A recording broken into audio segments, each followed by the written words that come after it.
Let's talk a little bit about kind of setting up the close based on what someone ideally learned or felt. Does that make sense? No, it makes complete sense. The close. I love the close. This is where you make the money, right? And when I say the money, this is where the brand equity comes into place. The close will typically start with you reiterating what you've covered. Now, if you're like me and you don't use a PowerPoint, you better know your talking points. And you better be able to, a good speaker can do this. A good speaker can hear what they said as they're talking about the next point, right? So it's not just me throwing words out there and forgetting what I said. I threw it out there. I heard what I said. Now I'm watching how it impacted the audience as my mouth is still moving, talking about another point. Right, it comes with practice. Do a lot of videos on social media. Lots of practice. Yeah, a lot of practice. But the close starts with reiterating. So today we talked about A, B, C. This is the reason why A, B, and C are so important, not just in my life, not just in my clients' lives, but it's going to be important in yours. Many of you right now struggle with D, E, F. Implement A, B, and C into your life every single day of your life, and the end result, heck, it could be like me, where I was doing X. I wasn't doing X. I was doing Y. We don't want to do X. I was doing Y, but now I'm here. Or don't use yourself if you're not comfortable. Use a client, right? But you put a bow on it. And if you're real good, you say something to the effect of, this is if you're selling. You could say, I've got 10, if there's a room of 100, the first 10 people will get this plus DEF or GHI, as an added bonus. All right, all you got to do is go to the back of the room and do the thing, right? So that's a very light close for a small audience for selling. Now, a close just to button up what you're saying, because how many times have you been not on stage, but you've heard a speaker, they're trying to close, but they can't tie it. Well, and that's something I don't do naturally, which is why I have to have it buttoned up ahead of time and have to have it prepared and practiced and everything like that. Okay. So when you say practice, and I'm glad you brought this up, how do you practice your talks? I do them over and over and over again. Okay.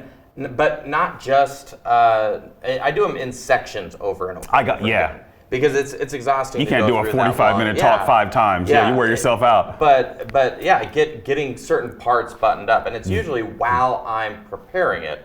Okay, that makes sense. And sort of it's a progression. And then, I got you. But yeah, it's the majority of what I've done are oftentimes made up of aspects of things that I'm pulling from every presentation is in many ways unique, but some of the stories, analogies, things like that are from other speeches or other presentations that I've done before as well. That makes sense. It's, because these are things that I know connect with people and I know how to appropriately explain them as well. So that makes complete sense. So if maybe you struggle, forget about selling, but you struggle coming to the end of something, start doing videos. And in videos, so this is how I do my videos. I'll start them with, welcome to Think, React, Lead. My name's Dom Faussette, executive coach and leadership speaker. I use that voice. Yeah, you do. And at the end of my videos, I'll say, hey, thank you again for watching. This is Dom Faussette with Think, React, Lead, your executive coach and leadership speaker. Keyword there is your executive coach and leadership speaker. I've probably got 500 to 1,000 videos where I do that. And that gives me a beginning and an end, and then the middle are the talking points. But from stage, my thing is I salute because I'm a veteran, and so let me tell you why I do this. One, I am a veteran, but a lot of my talks, I will start with, how many of you have served in the United States military? Or how many of you have children that have served? Please stand up. They'll stand up, I'll salute them. That, like any speaker that comes up after me, I feel sorry for them, because what I've just done is I've connected emotionally with, like, everybody gets goosebumps when that happens. And then it also lets the audience know I served. Like, it gives me authority being on stage. Like, this dude served, like, he's got to be good, right? And then towards the end, anytime I'm moving along in the speech, I will say, and this is a non-sales environment, once again, I'm Dom Faussette, your executive coach and leadership speaker. Thank you for your time.